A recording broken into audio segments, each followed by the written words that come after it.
Olá, queridos irmãos, sejam todos muito bem-vindos. Que a paz do Mestre Jesus esteja com todos nós a cada respiração. Iniciando a nossa prece de hoje, vamos elevando os nossos pensamentos a Deus, pedindo a Ele a proteção, a sua luz divina sobre nós, que ela nos traga a compreensão, a luz do Evangelho, para que possamos trazer à nossa vida os seus santos ensinamentos. Vamos pedindo a presença amorosa do Mestre amado, nosso Mestre Jesus,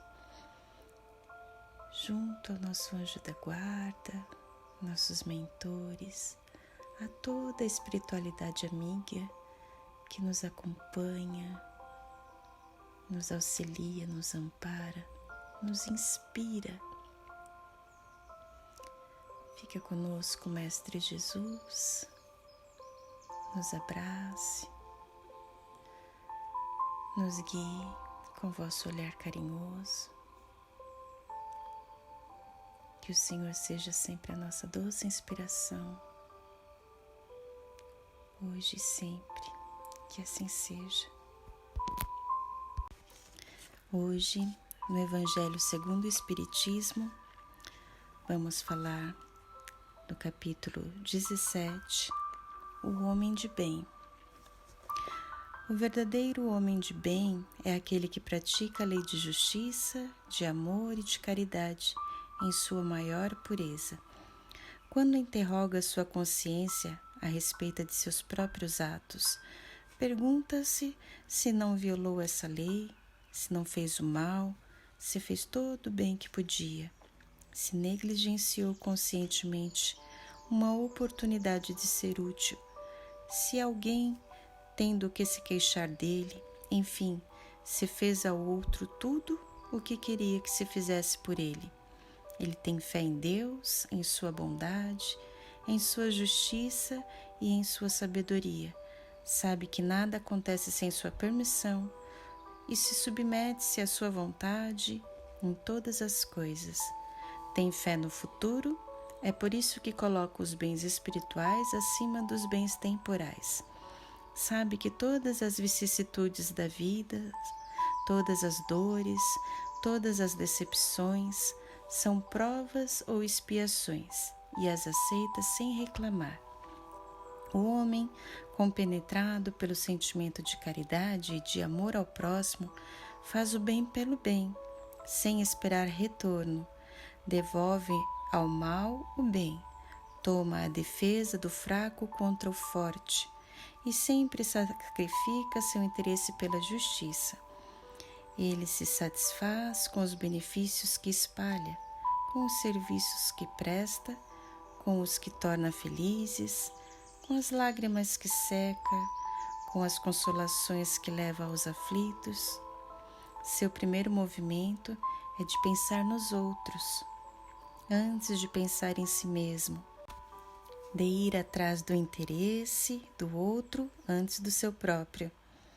O egoísta, ao contrário, calcula os proveitos e as perdas de toda ação generosa. Ele é bom, humano, benevolente com todo mundo, sem distinção de raças nem de crença, pois considera todos os homens como irmãos.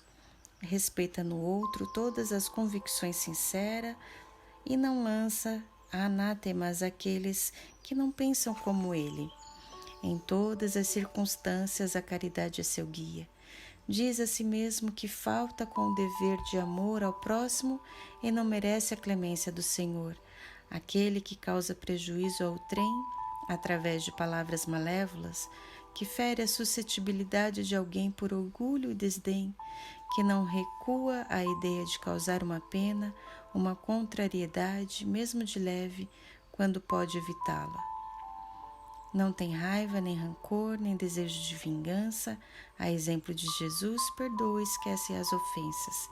E só lembra dos benefícios, pois sabe que será perdoado conforme ele mesmo tiver perdoado.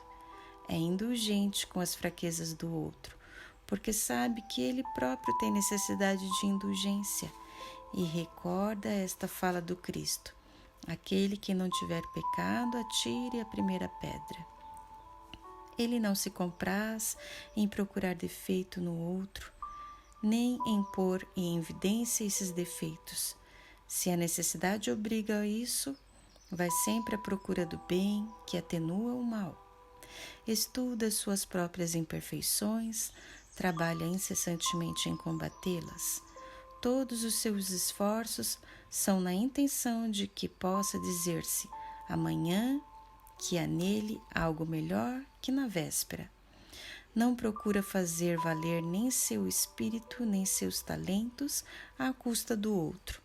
Ao contrário, aproveita todas as ocasiões para ressaltar o que há de superior nos outros.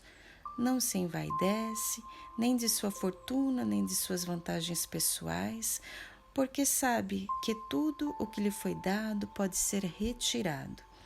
Usa, mas não abusa dos bens que lhe são concedidos, porque sabe que são um depósito de que ele deverá prestar conta, e que o emprego mais nocivo que poderia fazer disso contra ele próprio seria usá-los para a satisfação de suas próprias paixões. Se a ordem social colocou o homem sob sua dependência, ele os trata com bondade e benevolência, porque são seus iguais perante Deus.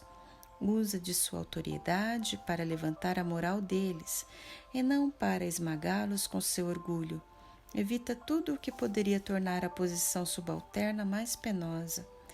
Quando o subordinado, por sua vez, compreende os deveres de sua posição e assume com escrúpulo o dever de cumpri-los conscienciosamente. O homem de bem, enfim, respeita em seus semelhantes todos os direitos dados pelas leis da natureza, como gostaria que os seus direitos fossem respeitados. Isso não é a enumeração de todas as qualidades que distinguem o homem de bem. Ainda assim, quem quer que se esforce para consegui-las está no caminho que conduz a todas as outras. Que assim seja. Então, meus amados, esse capítulo é tão lindo, não é mesmo? Há tanto para refletir sobre essas palavras, sobre as qualidades e virtudes do homem de bem. E ainda assim, elas não definem tudo sobre o homem de bem, mas aquele que se esforça em consegui-las será conduzido a todas as outras, como diz no Evangelho. Diante de tudo que o Evangelho nos diz nesse capítulo, quando verdadeiramente em nosso íntimo nós analisamos, nos deparamos com a realidade de quão longe ainda estamos de ser o verdadeiro homem de bem. Mas nos cabe perseverar e continuar trabalhando em nossa transformação de aprimoramento e evolução espiritual, pois somos todos destinados à perfeição relativa, como vimos nas características da perfeição. Então sabemos que o verdadeiro homem de bem é o que pratica a lei da justiça, amor e caridade, na sua maior pureza. Interroga sua própria consciência sobre os atos que praticou, se não violou essas leis, se fez todo o bem que podia, tanto quanto queria que os outros lhe fizessem. Para se fazer o bem, é preciso sempre a ação da vontade. E quando nos deparamos com as vicissitudes da vida, os reveses, as circunstâncias contrárias, conseguimos ter a gentileza diante da agressividade? Paciência para com o desequilíbrio, fé viva perante as chamadas desilusões do caminho, otimismo à frente das provas, bênção para todos aqueles que amaldiçoam, auxílio para com os mais jovens ou mais velhos na experiência física, em forma de bondade e compreensão das lutas que porventura carreguem. Conseguimos perdoar e esquecer as ofensas? Ajudar fraternalmente aos que nos ignoraram ou foram ignorados, sermos a força e sustentação dos fracos e indecisos? O homem de bem pratica a lei de Deus, é portador da fé verdadeira, é caridoso, humanitário, é virtuoso, conhece a transitoriedade dos bens materiais e vive dessa forma perante a si próprio, perante o outro, perante a natureza, perante Deus. O homem de bem tem fé em Deus, em sua bondade, na sua justiça e em sua sabedoria. Sabe que nada acontece sem sua permissão e se submete à sua vontade em todas as coisas. Tem fé no futuro, razão pela qual coloca os bens espirituais acima dos bens temporais. Com muita gratidão, vamos elevando os nossos pensamentos e sentimentos ao amado Mestre Jesus, agradecendo por estar sempre ao nosso lado, nos protegendo, amparando, nos fortalecendo. Rogamos ao Mestre querido que abençoe e fortaleça o nosso propósito de nos melhorarmos. Dê-nos sempre força e coragem para enfrentarmos os desafios de nossas vidas. Oramos e vibramos em favor da paz mundial, da harmonia entre todos os povos, pelo nosso Brasil. Que as nossas vibrações cheguem até os nossos irmãos que estão em sofrimento, seja onde for, encarnados ou desencarnados, que recebam o alívio para suas dores. Vibramos por todos os lares da terra e pelo nosso também, para que a paz, o amor e a harmonia estejam sempre presentes. Vibramos amorosamente pelos nossos familiares e amigos, para que sejam sempre fortalecidos na fé e no amor, e vibramos finalmente por nós mesmos, para que tenhamos sempre discernimento em nossas ações e decisões. Que as doces e amorosas vibrações do nosso Mestre amado Jesus continuem a nos envolver hoje e por todo sempre, e que assim seja.